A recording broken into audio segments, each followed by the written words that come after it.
Shalom. Selamat datang dalam ibadah raya GBT Pracimantoro. Kita mau satukan hati kita untuk kita datang kepada Tuhan. Kita mau berdoa kepada Tuhan. Bapa kami di surga, kami mengucap syukur Tuhan buat kebaikan-Mu dalam hidup kami. Kalau hari ini kami boleh ada sebagaimana kami ada, ini semua oleh karena anugerah-Mu Tuhan. Dan hari ini Tuhan, waktu ini Tuhan, seutuhnya kami mau serahkan ke dalam tangan-Mu Bapa. Biarlah Tuhan yang beracara dalam hidup kami, sehingga pujian yang boleh kami naikkan boleh memberkati setiap kami, dan boleh membawa hati kami mendekat lebih lagi kepada kasih-Mu Tuhan. Terima kasih Bapa, kami percaya dari awal pertengahan hingga pada akhirnya nanti, biarlah roh Tuhan yang bertata atas kami Tuhan. Terima kasih Tuhan, terima kasih Yesus. Terima kasih Tuhan. Terima kasih. Kami bersyukur. Kami tinggikan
Boleh katakan amin. Kita mau tetap bangkit berdiri, kita mau tetap bersukacita kepada Allah kita yang hidup.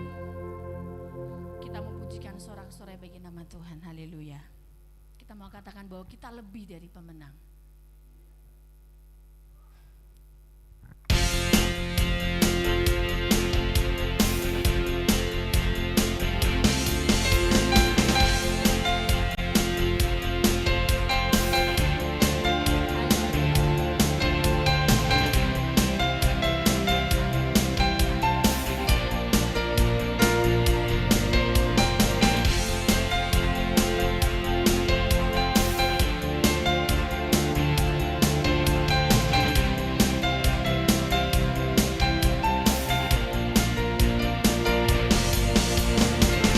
Lebih dari pemenang dalam segala perkara,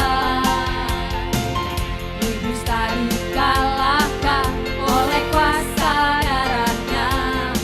Jika Allah di pihak kita, siapa dapat melawan? Kita lebih dari pemenang. Katakan kita lebih dari pemenang. Lebih dari pemenang dalam segala perkara, iblis tak dikalahkan oleh kuasa darahnya.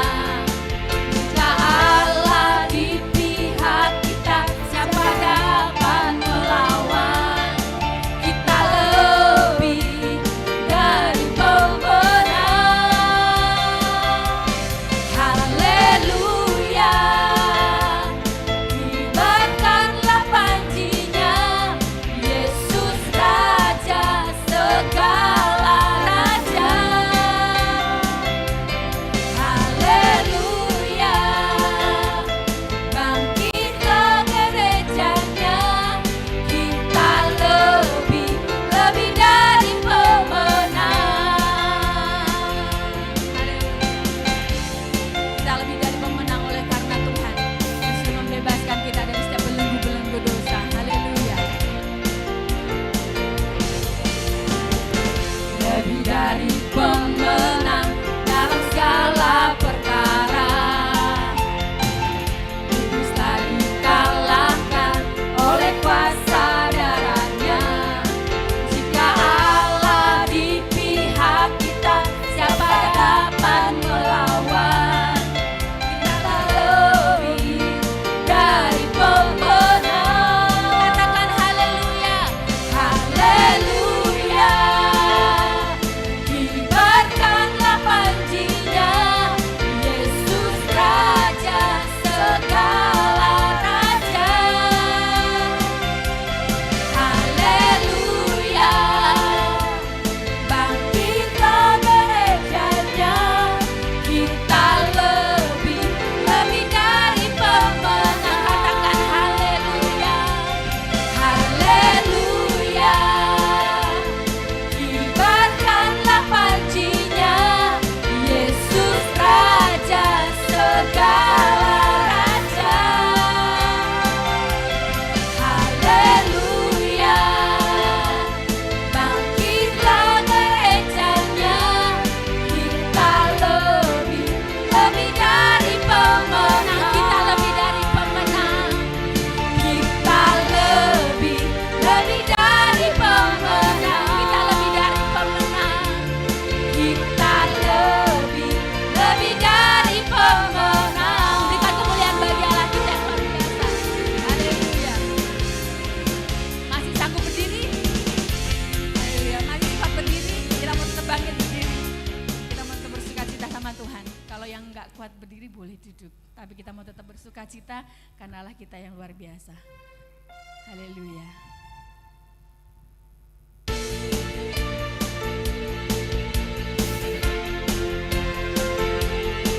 Kita mau dengan segenap hati memuji Allah kita yang luar biasa. Segenap hati aku memuji, segenap jiwa aku bernyanyi, karena Roh-Mu ada dalamku, Tuhan.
Kita sebentar akan berikan yang terbaik bagi Tuhan. Kita akan persiapkan persembahan kita sebelum kita memberikan yang terbaik. Saya menuntut nanti Ibu John Edi pimpin kita dalam doa persembahan.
setiap pujian yang boleh kami naikkan Tuhan. Dan sebentar kami akan siapkan hati kami Bapa. Kami menjadi seperti tanah yang gembur. Sehingga ketika firman Tuhan ditaburkan, kami boleh berbuah, kami boleh bertumbuh dan menghasilkan buah yang boleh memberkati orang di sekitar kami Tuhan. Terima kasih Tuhan.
Haleluya, terima kasih Bapak.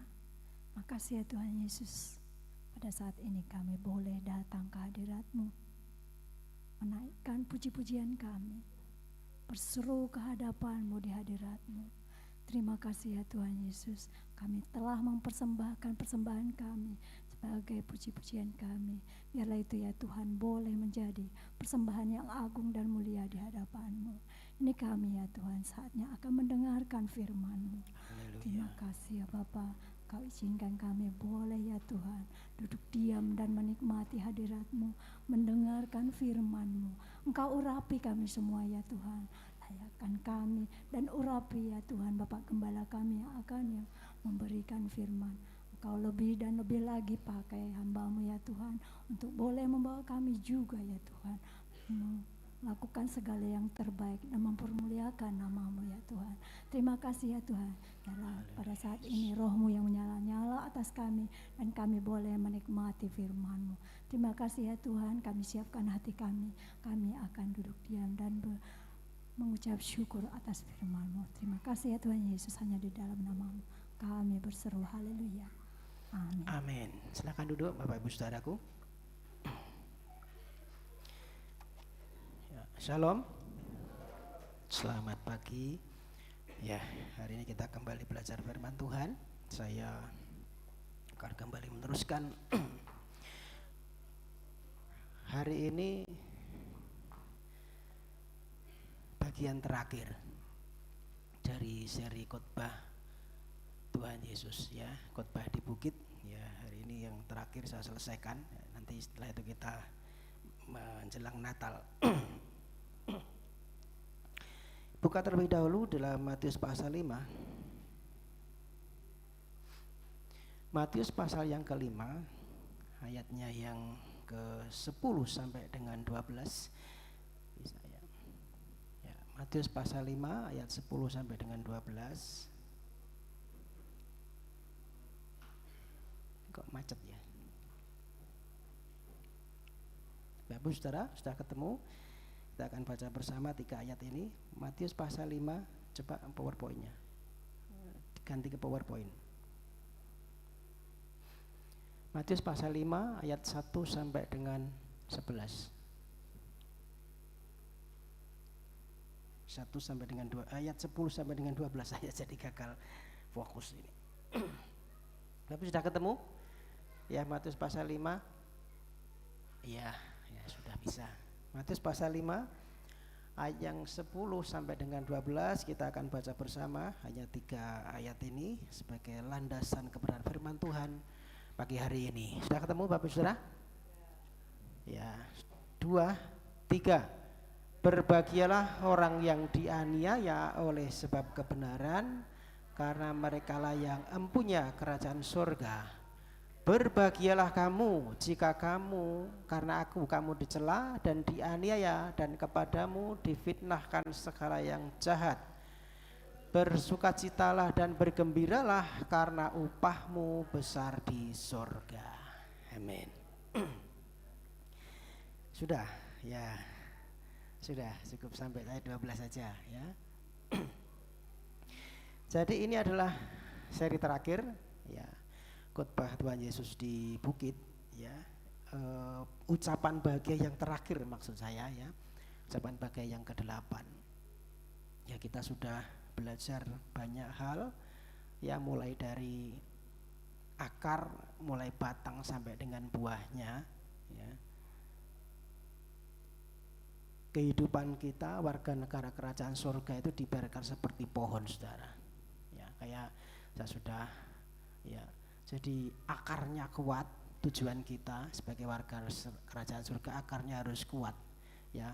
Kita sudah belajar miskin di hadapan Allah, berduka cita, lemah dan sebagainya ya. Batangnya juga kuat, kalau akarnya kuat batangnya sehat, kemudian buahnya yang harus keluar dari hidup kita ya. Suci hati, murah hati, membawa damai, itu buah warga negara kerajaan surga.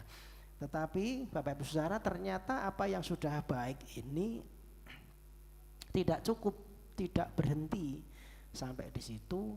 Masih ada tantangan yang datangnya dari dunia, kondisi yang harus dialami oleh warga kerajaan surga ya, tantangan dari luar, sesuatu yang dari luar, yaitu apa? Aniaya, dicela dan difitnah tadi ya, yang sudah kita baca tadi. Berbahagialah kamu jika yang dianiaya oleh sebab kebenaran karena mereka mempunyai kerajaan sorga. Ya, jadi ini tantangan yang datangnya dari luar. Jadi Bapak Ibu jangan setelah kita hidup di dalam firman Tuhan, kita melakukan seluruh kebenaran firman Tuhan dan kita sudah berbuah, mungkin kita sudah menjadi orang yang murah hati, sudah menjadi pembawa damai, kita sudah menjaga kekudusan hati kita, suci hatinya, ya. Kita menjadi orang yang rindu ketemu Tuhan, lapar dan haus akan kebenaran, tetapi ternyata banyak hal yang harus kita hadapi yang datangnya dari luar. Kondisi yang dari luar itu akan menerpa kehidupan kita. Ya, makanya ya Bapak Ibu Saudara, waktu awal tahun saya sudah menyampaikan bahwa tujuan hidup kita itu adalah mengejar sesuatu yang tidak tergoncangkan. Amin. Tujuan hidup kita mengejar yang tidak tergoncangkan. Karena apa yang kelihatan yang ada di dunia ini pasti berubah. Ya, pasti berubah sesuai dengan berjalannya waktu. Nah, maka hidup kita sebagai orang-orang percaya yang kita kejar bukan yang di dunia, tetapi yang tidak tergoncangkan. Ibarat pohon kita harus punya akar kuat, batangnya sehat, buahnya keluar, dan itu akan diuji. Ya, maka ada firman Tuhan, suatu saat akan diguncang supaya tinggal tetap apa yang tidak tergoncangkan.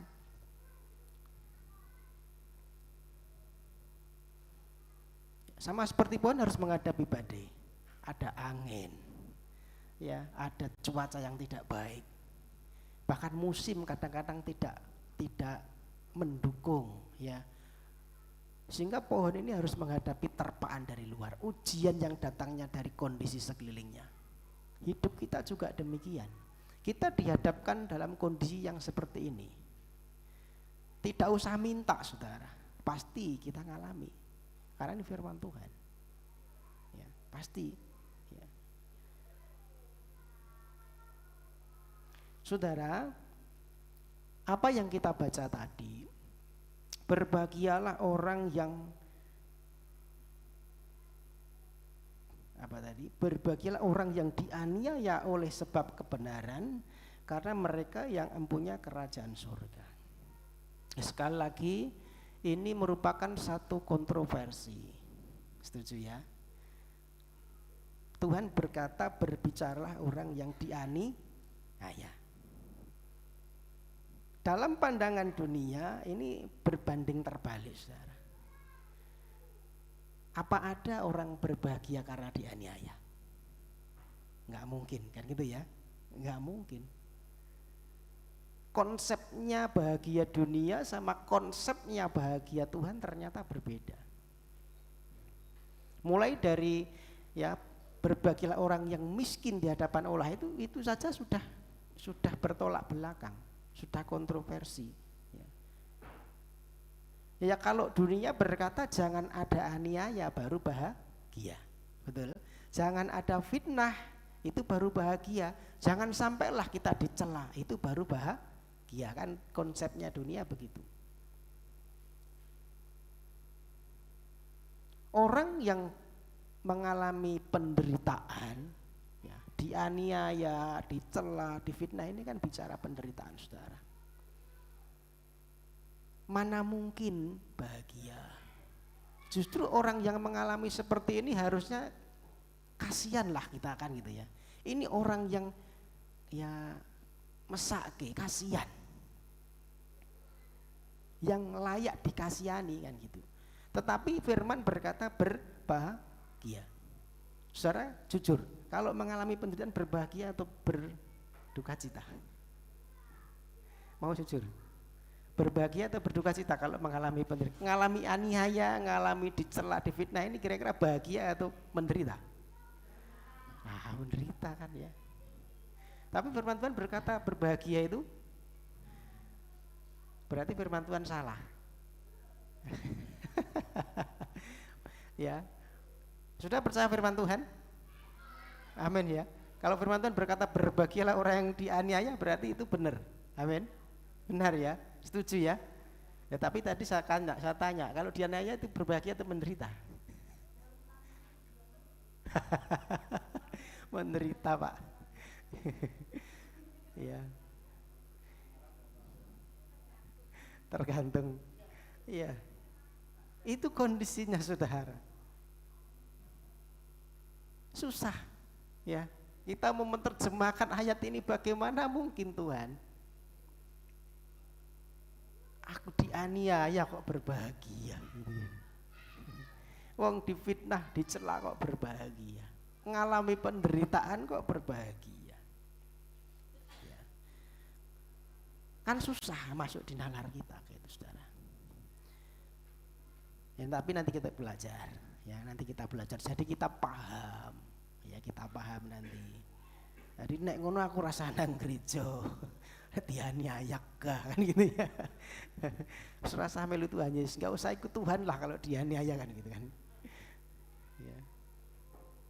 Saudara, agama konsep dunia yang kita kenal dunia ya sepupu kita, agama yang lain kan ya. Itu berkata begini, orang yang dipakai Tuhan, orang yang dikasih Tuhan, ya orang yang hidupnya saleh itu pasti dilindungi Tuhan. Itu kan konsepnya begitu, ya. Konsepnya begitu. Tidak mungkin dibiarkan Tuhan mengalami penderitaan kan begitu. Itu agama yang kita kenal, ya. Pengajaran yang kita kenal kan gitu. Orang yang dikasih Tuhan, orang yang dekat Tuhan, orang yang dipilih Tuhan, yang dikasihani Tuhan, tidak mungkin menderitakan gitu konsepnya yang kita dengar setiap hari. Bahkan agama-agama dunia kan juga mengajarkan begitu. Maka ya Tuhan Yesus itu kan dipakai Tuhan, dikasih Tuhan, tidak mungkinlah menderitakan gitu konsepnya, harusnya kan gitu. Maka ada pengajaran Tuhan Yesus itu tidak disalib. Yang disalib itu orang yang diserupakan dengan Yesus, dan gitu ya. Itu sampai sekarang. Itu pemahaman dunia begitu. Jadi orang yang dipakai Tuhan, yang dikasihani tidak mungkin menderitakan gitu. Tetapi kita bisa melihat Alkitab berkata yang berbeda. Firman Tuhan berkata berbeda. Dan kita melihat banyak contoh orang yang dipakai Tuhan, orang yang dikasih Tuhan, hidupnya harus mengalami sesuatu yang tidak enak. Amin.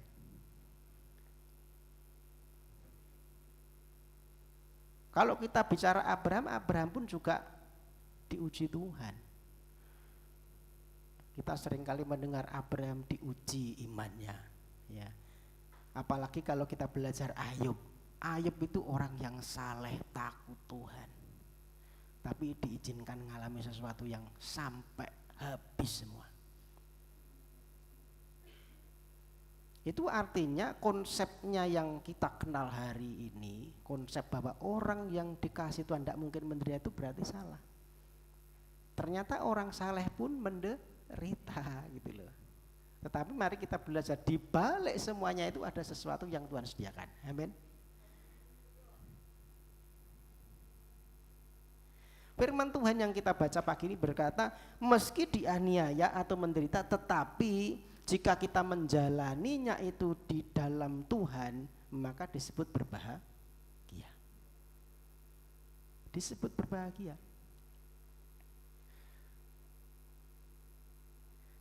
Saudara, aniaya atau penderitaan ini ya harus dalam konteks spiritual. Harus dalam konteks yang berhubungan dengan kerajaan surga. Harus dalam konteks yang berhubungan dengan keselamatan. Di luar itu ya tidak ada hubungannya gitu ya. Nah, saya mau tanya, orang yang nganggur itu penderitaan bukan? Enggak kerja lah, menderita juga ya, menderita. Tidak punya uang, menderita. Yang jomblo, ya, teman-teman yang jomblo menderita enggak? Ini teman-teman KKN ya dari mana? Mana? Duta Bangsa ya. Ada teman-teman KKN dari Duta Bangsa, ada 7 orang ya, ikut bergabung dengan kita hari ini. Kalau mereka tidak menderita ya, jadi bujangan itu enak Pak, bisa kesana sini. Tapi saya Pak Agus ada enggak Pak Agus ini? Pak Agus saya tanya, kalau saya tanya Pak Agus pasti menderita Pak, umurnya wis 56 ya Pak. Belum dapat jodoh misalnya begitu ya. Ya penderitaan. Ya bangsa kita itu dijajah Belanda 350 tahun ya. Itu penderitaan, itu aniaya luar biasa. Tetapi saudara, saya mau berkata, ini tidak ada penderitaan yang saya sebutkan tadi, tidak ada konteksnya dengan spiritual. Kalau kita menderita karena kita nganggur, kita menderita karena kita mungkin seperti bangsa yang dijajah, itu tidak ada konteks dengan, tidak ada hubungannya dengan keselamatan. Beda. Aniaya yang dimaksud, penderitaan yang dimaksud di sini ada hubungannya dengan keselamatan. Maka upahnya tadi sebab engkaulah empunya kerajaan surga. Harus ada korelasinya dengan kerajaan surga. Yang mendatangkan berkat keselamatan itu harus ada. Jadi penderitaan yang nanti itu berhubungan dengan keselamatan. Itu yang Tuhan mau. Aniaya dalam konteks spiritual, aniaya atau penderitaan yang hasilnya itu kerajaan surga. Maka disebutkan berbahagialah orang yang dianiaya oleh karena kebenaran, karena mereka yang empunya kerajaan surga. Jadi bukan cuman bicara sembarang penderitaan, bukan cuman bicara sembarang aniaya.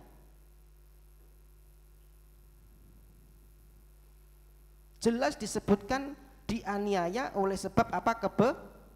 Kebenaran. Jadi karakteristik yang pertama, aniaya yang disebut berbahagia atau penderitaan yang disebut berbahagia itu adalah penderitaan karena kebenaran. Itu yang harus kita garis bawahi. Oleh sebab melakukan kebenaran. Ya mungkin kita melakukan satu kebenaran, melakukan firman Tuhan dan mendapat perlakuan yang tidak adil dari luar, itu melakukan kebenaran. Dan itu disebut berbahagia. Oleh sebab melakukan kebenaran sehingga kita difitnah orang, dicela orang, itu disebut berbahagia.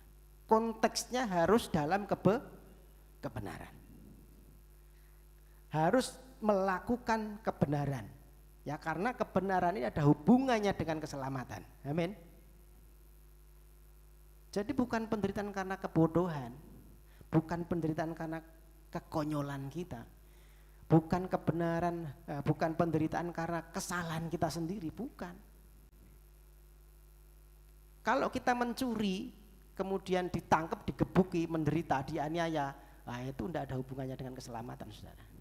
Tidak ada hubungannya dengan kerajaan sorga. Itu salahnya kita sendiri kan gitu. Kalau kita melanggar lampu lalu lintas atau rambu-rambu kemudian kecelakaan, patah kakinya, aku menderita gitu ya. Nah itu bukan yang seperti itu karena kecerobohan kita, keteledoran kita. Atau mungkin menderita karena kita dikejar-kejar orang, suruh bayar utang misalnya. Itu juga beda ya. Aku menderita Pak, ngumpet sana, ngumpet sini Pak. Bu Anu ini katanya apa? Pelecet sana, pelecet sini ya. Ya Romo Kawriantoro. Kok enggak pernah di rumah? Iya, takut dikejar utang katanya. Penderitaan, tapi bukan seperti itu saudara. Itu penderitaan karena kesalahan kita sendiri.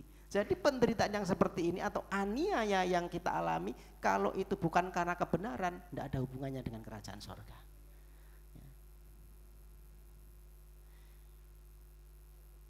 Berbahagialah orang yang dianiaya oleh karena kebenaran. Kebenaran saya sempat sampaikan ini berkata dikayasune, atau orang yang melakukan kehendak Tuhan. Jadi dalam arti begini, kita dianiaya, kita menderita karena kita melakukan perintah Tuhan. Itu berbahagia. Karena kita melakukan kehendak Tuhan, itu berbahagia. Saudara, waktu saya masih kerja di sekuler di satu perusahaan, itu setiap hari itu saya pegang uang itu ratusan juta setiap hari, perputaran uang itu ratusan juta ya, karena di bagian keuangan saya ya ada aturan dari perusahaan diskonnya itu 15%. Ketika kita jual ke pelanggan yang sudah tetap, kita kasih diskon itu 15 dari perusahaan, gitu loh.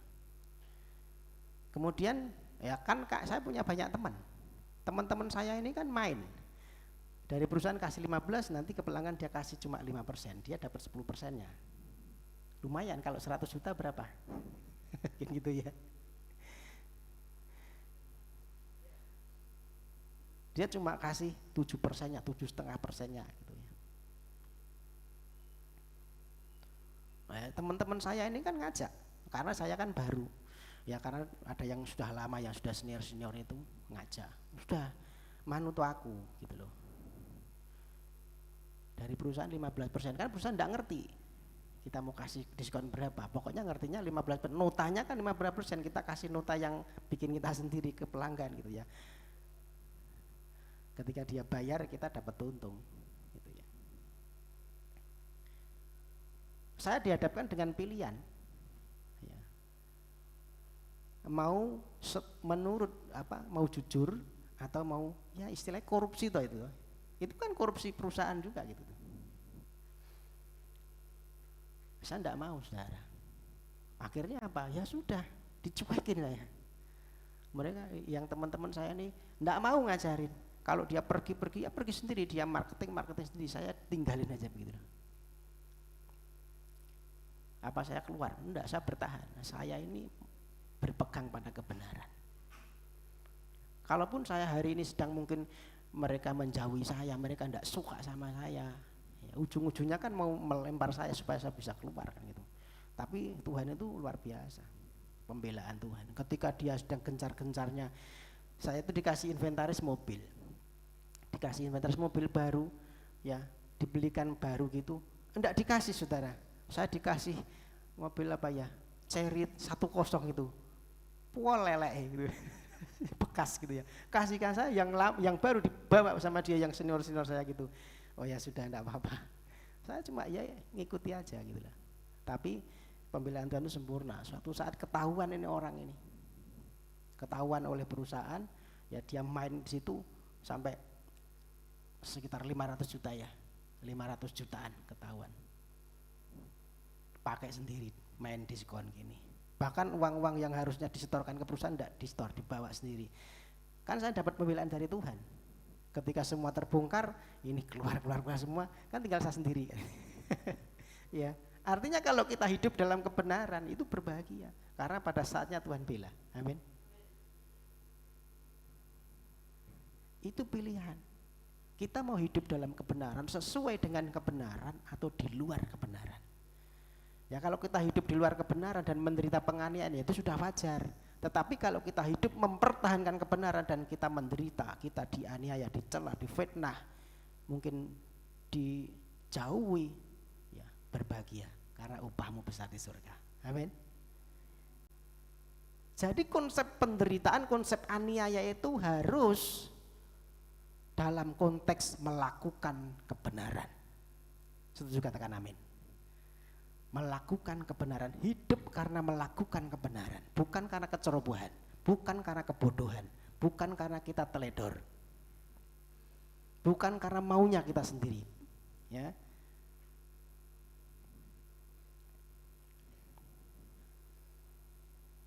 Berbahagialah kamu, ayat 11-nya, jika karena aku kamu dicela dan dianiaya dan kepadamu difitnahkan segala yang jahat. Ya. Jadi yang pertama, aniaya atau penderitaan itu harus dalam konteks kita melakukan kehendak Tuhan. Ya, kita melakukan kebenaran, harus dalam konteks itu. Ya. Kemudian yang kedua, penderitaan itu asalnya dari Tuhan dan berpusat kepada Tuhan, yang berasal dan berpusat pada Kristus. Maka berbahagialah kamu jika karena siapa? Karena Yesus dicela dan dianiaya, kepadamu difitnah segala yang jahat. Itu berbahagia. Oleh karena siapa? Karena Yesus. Dicela dan dianiaya karena Yesus. Ini bicara tentang teladan, saudara. Yesus sudah memberikan satu teladan yang baik. Teladannya Yesus, ya, dia harus mengalami satu penderitaan yang luar biasa, ya, melalui karya salibnya untuk apa? Mendamaikan, menebus kita, mendamaikan kita dengan Bapa. Maka kita anak-anak Allah itu harus mencontoh, meneladani Yesus. Menjadi muridnya Yesus harus meneladani Yesus. Ya, kemarin kita belajar orang yang membawa damai itu disebut anak-anak Allah, disebut muridnya Yesus, ya. Ya, kalau muridnya Yesus ya teladannya Yesus. Termasuk kalau Yesus menderita, ya kita juga teladannya Yesus, kita juga harus siap, begitu loh. Maka saudara, ikut Yesus itu beritanya bukan cuma berita berkat. Tapi saudara, saya jarang sekali ya memberikan satu khotbah temanya berkat. Bapak Ibu mungkin mesti ingat ya, jarang. Kalaupun ada temanya berkat, ya paling karena itu selingan daripada poin-poin yang saya sampaikan. Beritanya bukan cuma berita berkat. Teologinya bukan teologi kemakmuran saja. Ya, kita kan sering mendengar ya, gereja-gereja mengajarkan kalau ikut Yesus diberkati, ikut Yesus sehat, ikut Yesus kamu masalahmu pasti ada jalan keluar. Nanti kalau ikut Yesus tiba-tiba sakit, nah karena kita menerima pengejaran yang begitu, akhirnya aduh ternyata Tuhan mengecewakan saya, kan gitu ya. Maka mari kita masukkan dalam pikiran kita, ya, dalam paradigma kita bahwa teologi kita bukan cuma teologi kemakmuran, teologi yang kita anut teologi salib. Amin.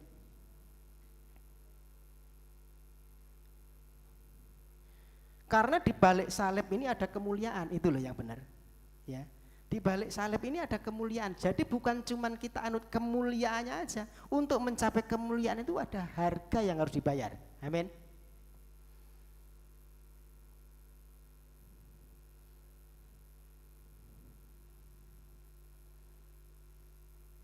Yusuf itu untuk menjadi penguasa harus masuk penjara, harus masuk sumur, ya, betul ya kisahnya Yusuf. Abraham itu untuk menjadi bapak orang beriman ya harus menanti 25 tahun penggenapan janji Allah. Bahkan harus diuji Tuhan, korbankan anakmu yang tunggal itu. Ada harganya. Siapa lagi? Daud. Untuk dia menjadi raja, dia ada bayar harganya. Dia juga sempat dikejar-kejar mertuanya Saul, dikejar-kejar anaknya juga. Ada harganya. Jadi teologi salib, di balik salib itu ada kemuliaan. Amin.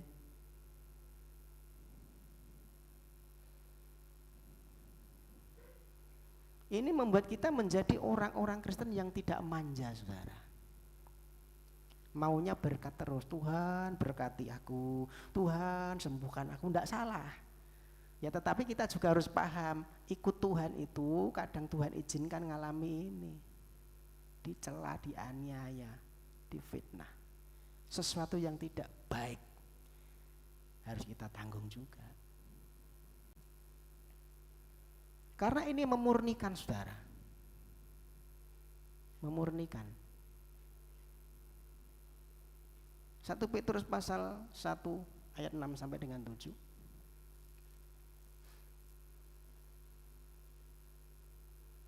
Bergembiralah akan hal itu, sekalipun sekarang ini kamu seketika harus berduka cita oleh berbagai-bagai pencobaan. Jadi ketika kita berduka cita oleh berbagai-bagai pencobaan, Tuhan berkata bergembiralah.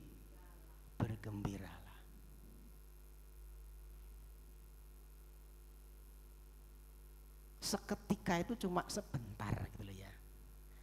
Kenapa sebentar? Karena kita punya pengharapan, maksud semuanya itu untuk membuktikan kemuliaan ilmu yang jauh lebih tinggi nilainya dari emas yang fana, yang diuji kemuliaan dengan api, sehingga kamu memberi puji-pujian dan kemuliaan dan kehormatan pada hari Yesus Kristus menyatakan dirinya. Nanti kelak kita akan mengalami kemuliaan. Itu menjadi pengharapan kita, saudara.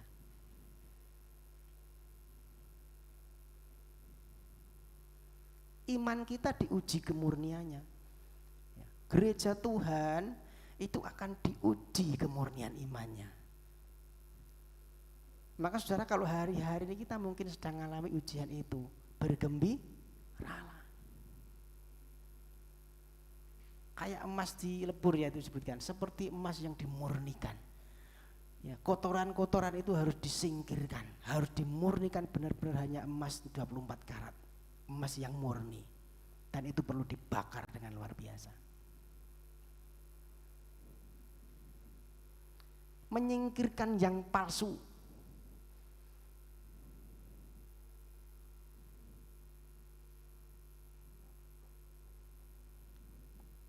Jadi saya tidak begitu heran saudara kalau ada gereja umatnya penuh, umatnya banyak gitu. Tapi pertanyaannya ini benar-benar murni ndak ini orang ini? Nanti suatu saat jangan-jangan cuma hilang satu-satu gitu ya ketika ada penderitaan. Ya, ketika ada aniaya, ketika kita menerima sesuatu yang tidak baik secara jasmani.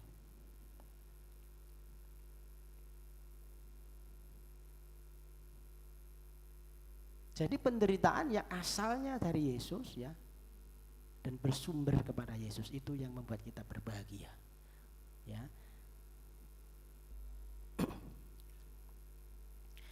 Berbahagialah kamu jika karena aku kamu dicela dan dianiaya dan kepadamu dibentangkan segala yang jahat. Nah, sudah ya. Yang mencela dan yang menganiaya ini dari mana? Dari dunia. Ya, tadi sudah saya gambarkan itu kondisi itu datangnya dari dunia. Perlakuan dunia yang tidak adil, yang jahat. Ya. Kalau ayat sebelumnya kita sudah belajar ya, kita suci hati, ya jadi orang yang suci hati, jadi orang yang murah hati, jadi orang yang pembawa damai. Nah justru orang yang seperti ini tuh dihadapkan dengan perlakuan yang tidak adil. Saudara paham kalau kurban yang dibawa ke bait suci itu pasti binatang-binatang yang identik dengan baik, domba, ya, apalagi lembu, merpati, itu ya, yang dipersembahkan kan begitu ya, identik mereka itu adalah binatang-binatang yang baik, binatang-binatang yang damai lah gitu ya, bukan binatang yang buas, bukan binatang yang beringas gitu ya. Kan tidak ada firman Tuhan suruh mempersembahkan singa atau mempersembahkan harimau gitu ya. Pasti domba, lembu, merpati kan gitu ya. Identik binatang-binatang yang dia lembut, membawa damai gitu ya.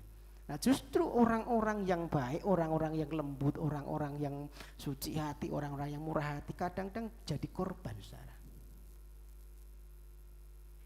Karena apa? Perlakuan dunia. Dunia ini jahat.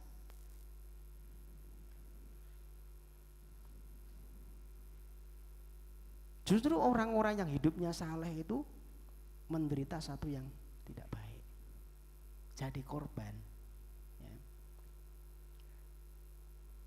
2 Timotius 3 ayat 12 itu berkata begini, setiap orang yang mau hidup beribadah kepada Yesus ya maksudnya, akan menderita aniaya. Nah ini kan, kita tidak suka dengan ayat begini kan, tetapi ini firman Tuhan. Maka saudara kita tidak perlu cari yang namanya penderitaan, tidak perlu cari. Kita duduk aja lah, kita setia ibadah aja, datang kok ya. Persoalan datang kok ya, pasti. Karena orang yang hidup beribadah kepada Tuhan akan menerima aniaya, menerima penderitaan, ada sesuatu yang datang kepadanya, menguji imannya.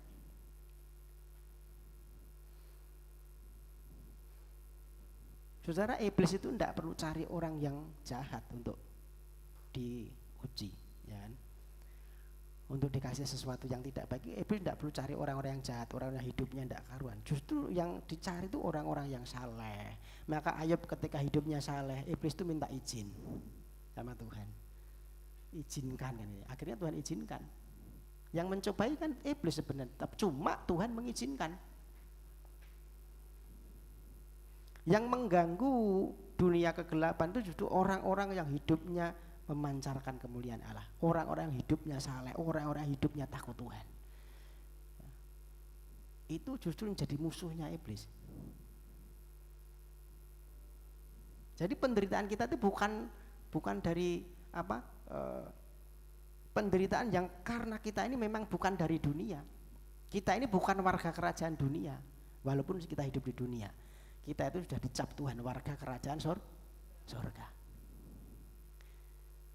Maka gaya hidup dunia ini bertentangan terus dalam hidup kita. Ya. Ya karena kita bukan dari dunia, kita ini dari surga. Kalau kita sekarang mengalami penderitaan, dianiaya, difitnah, dicela, ya karena kita memang kan bukan orang dunia, bukan warga kerajaan dunia ini.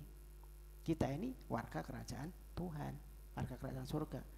Jadi Bapak Ibu Saudara, kalau hari ini kita mungkin mengalami hal yang demikian, itu menjadi satu tanda. Berarti kita ini bukan orang-orang dunia. Kalau kita mungkin sekarang difitnah, dicela, atau mungkin dicemooh karena kita ikut Tuhan, ya berarti kita harus berbahagia. Ini sebuah tanda bahwa kita ini bukan warga kerajaan dunia. Amin. Artinya kita memang warga kerajaan surga. Jadi maka kita harus berbahagia. Saudara tahu Tuhan Yesus itu disebut orang-orang dunia itu dengan sebutan-sebutan yang tidak pantas sebenarnya. Yesus menyembuhkan orang sakit, orang berkata dia kerasukan setan, kan gitu ya. Dia kerasukan Beelzebul, dia kerasukan setan, padahal dia sembuhkan orang sakit. Yesus dikatai begitu, padahal dia sembuhkan orang sakit. Yesus berkata, akulah roti hidup. Kemudian orang berkata, iya orang gila.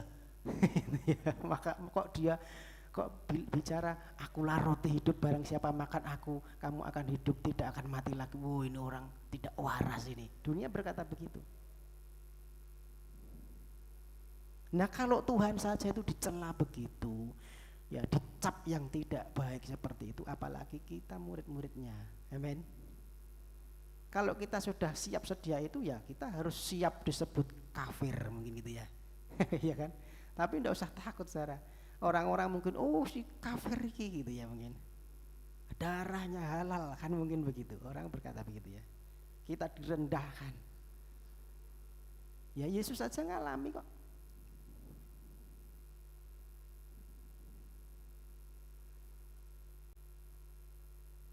Ya, jadi artinya kehidupan kita itu harus berani mempertahankan iman kita. Meskipun konsekuensinya tidak baik. Amin. Meskipun konsekuensinya aniaya, meskipun konsekuensinya itu dicela, difitnah, dijauhi.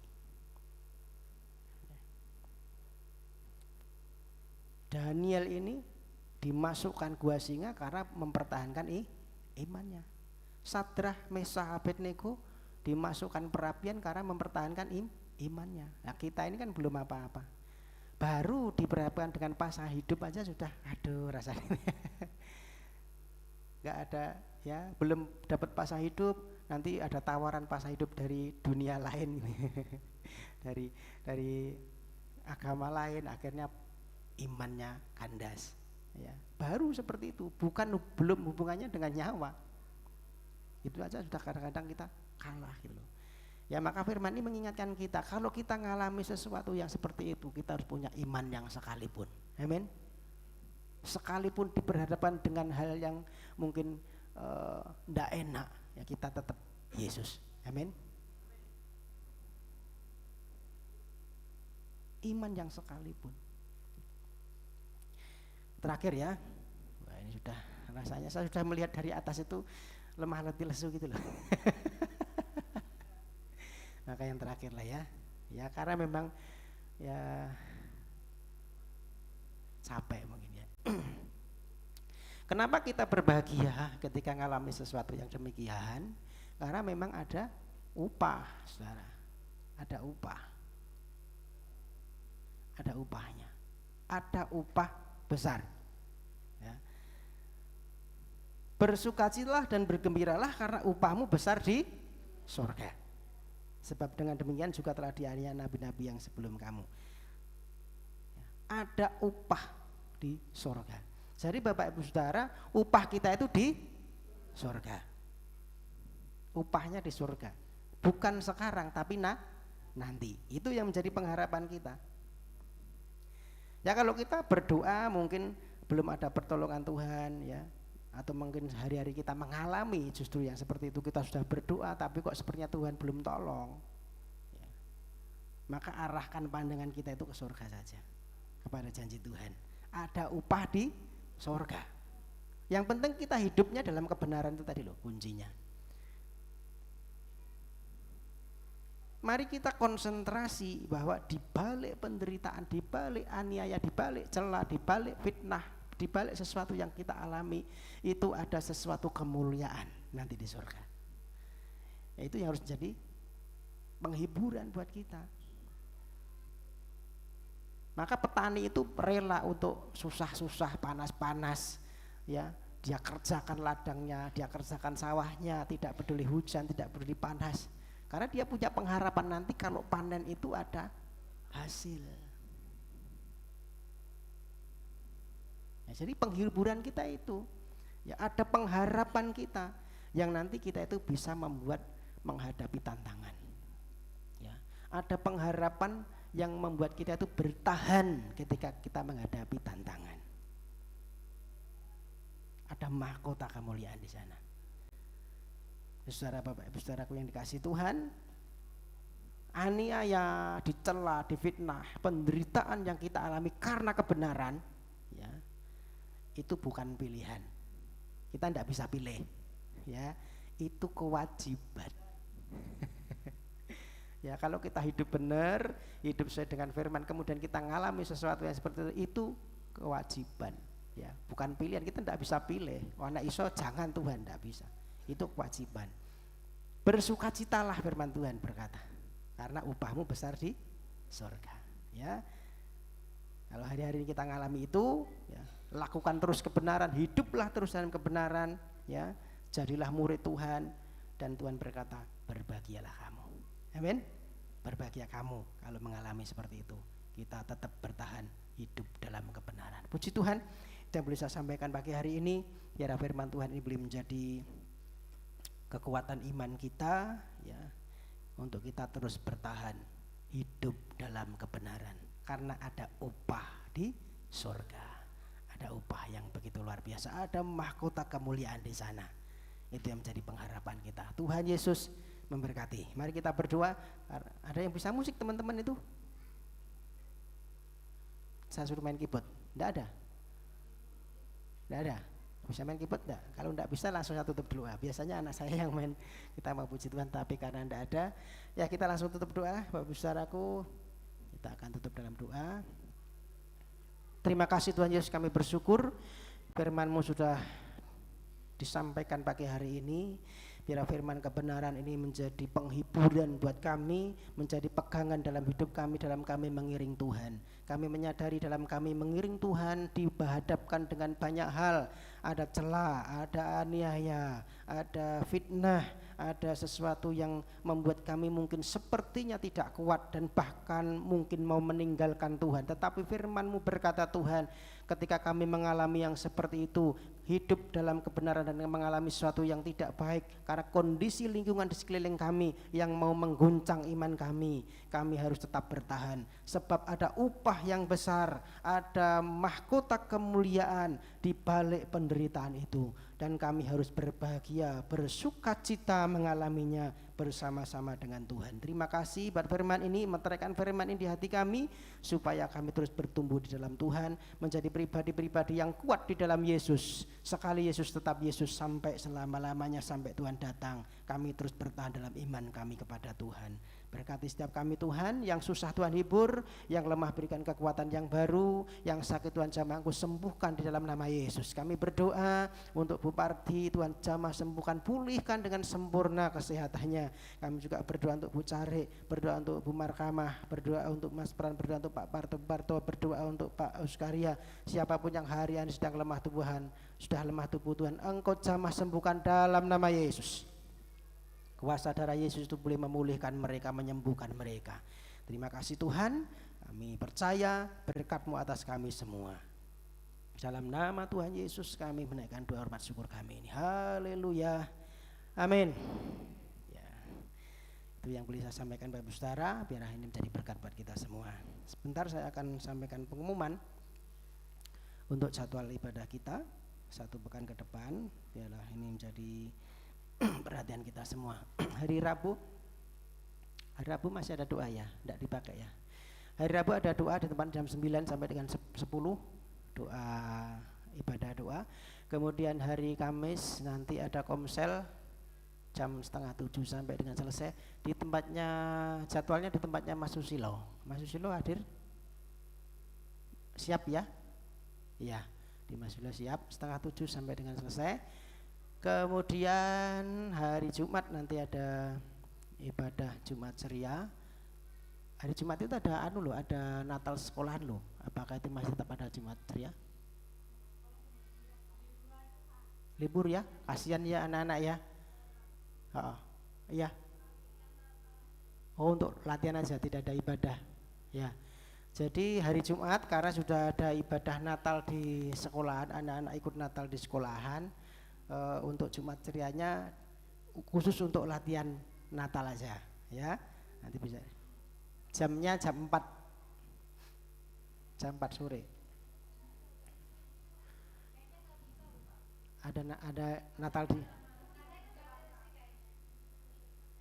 Gladi Resik, bukan Jumat, bukan Kamis. Di Wonosari ya. Iya, enggak bisa ini.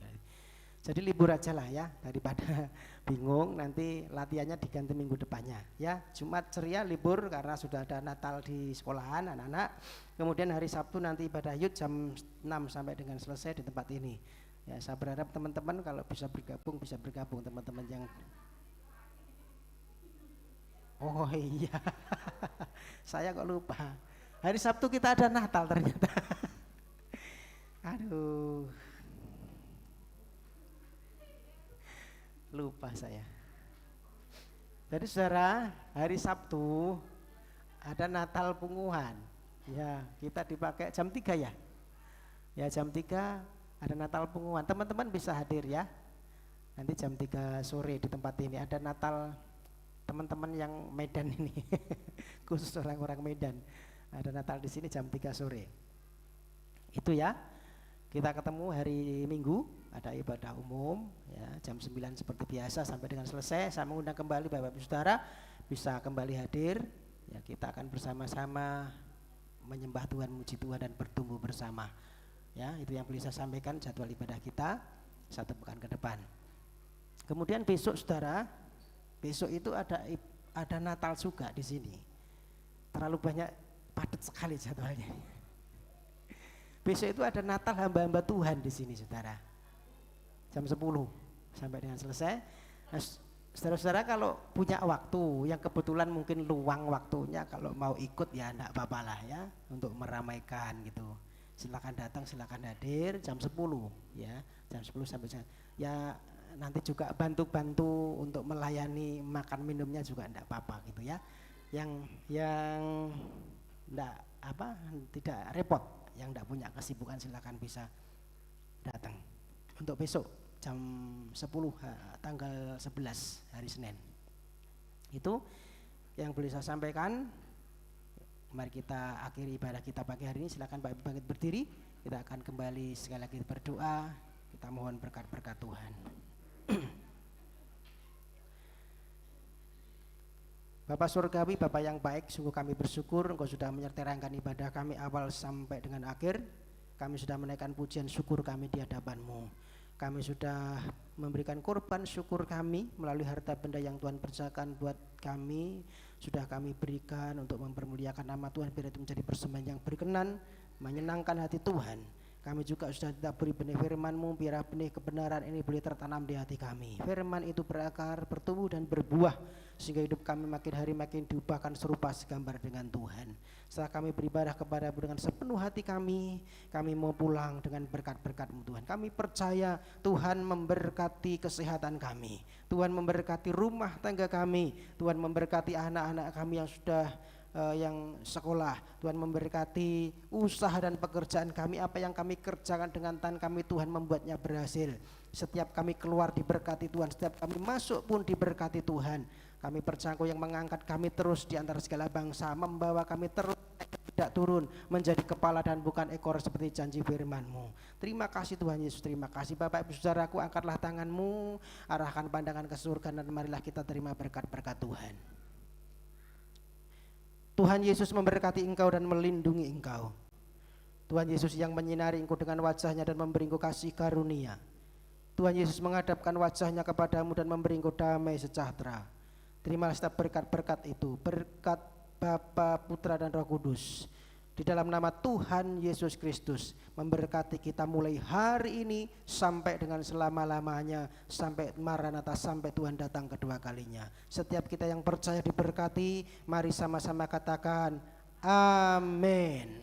Selamat pulang, Tuhan Yesus memberkati.